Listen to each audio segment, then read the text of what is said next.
Un individu de 75 kg prend place dans un véhicule filant à du 100 km/h. Le véhicule entre en collision avec un obstacle immobile. Si l'avant du véhicule s'enfonce de 80 cm suite à la collision, quelle est la force résultante s'exerçant sur l'individu s'il porte sa ceinture de sécurité? Donc ici nous connaissons la masse de l'individu, nous connaissons la vitesse initiale de la voiture et donc de l'individu qui est de 100 km/h. La première étape consiste à transformer cette vitesse exprimée en km/h en une vitesse exprimée en mètres par seconde. Nous devons donc diviser par 3,6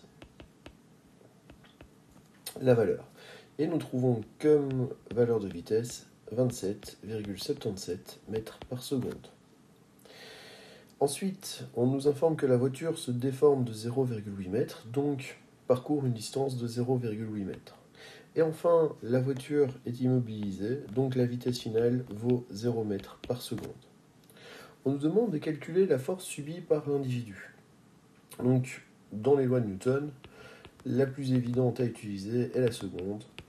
La somme des forces extérieures appliquées à un corps est égale à la masse fois l'accélération. Ça veut dire que la première étape de l'exercice consiste à trouver l'accélération, puisque nous connaissons déjà la masse. Nous pouvons utiliser les données de l'énoncé qui font référence à la cinématique pour pouvoir trouver l'accélération.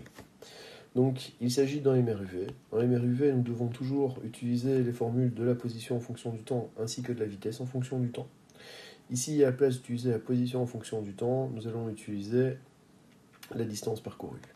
Donc delta x est égal à V0 fois delta t plus A fois delta t au carré divisé par 2.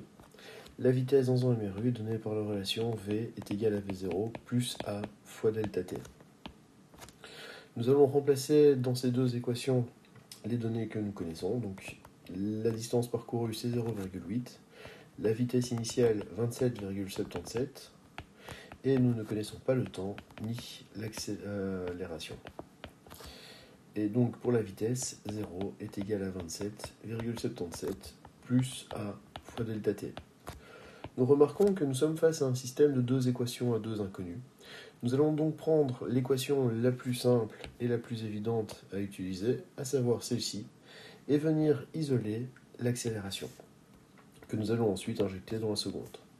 Donc l'accélération est égale à moins 27,77 divisé par delta t. Et nous allons injecter cette expression dans la première équation. Elle devient donc 0,8 est égal à 27,77 fois delta t plus moins 27,77 sur delta t fois delta t au carré divisé par 2.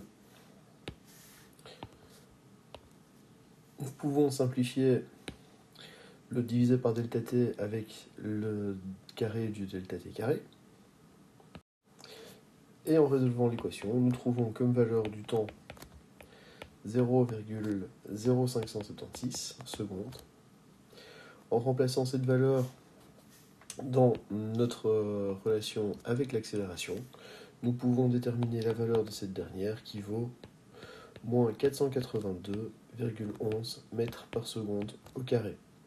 Maintenant que nous connaissons l'accélération, nous allons pouvoir déterminer la force, puisque la force est égale à la masse fois l'accélération. C'est donc égal à 75 fois moins 482,11. Et nous trouvons comme valeur 36 158,85 newtons.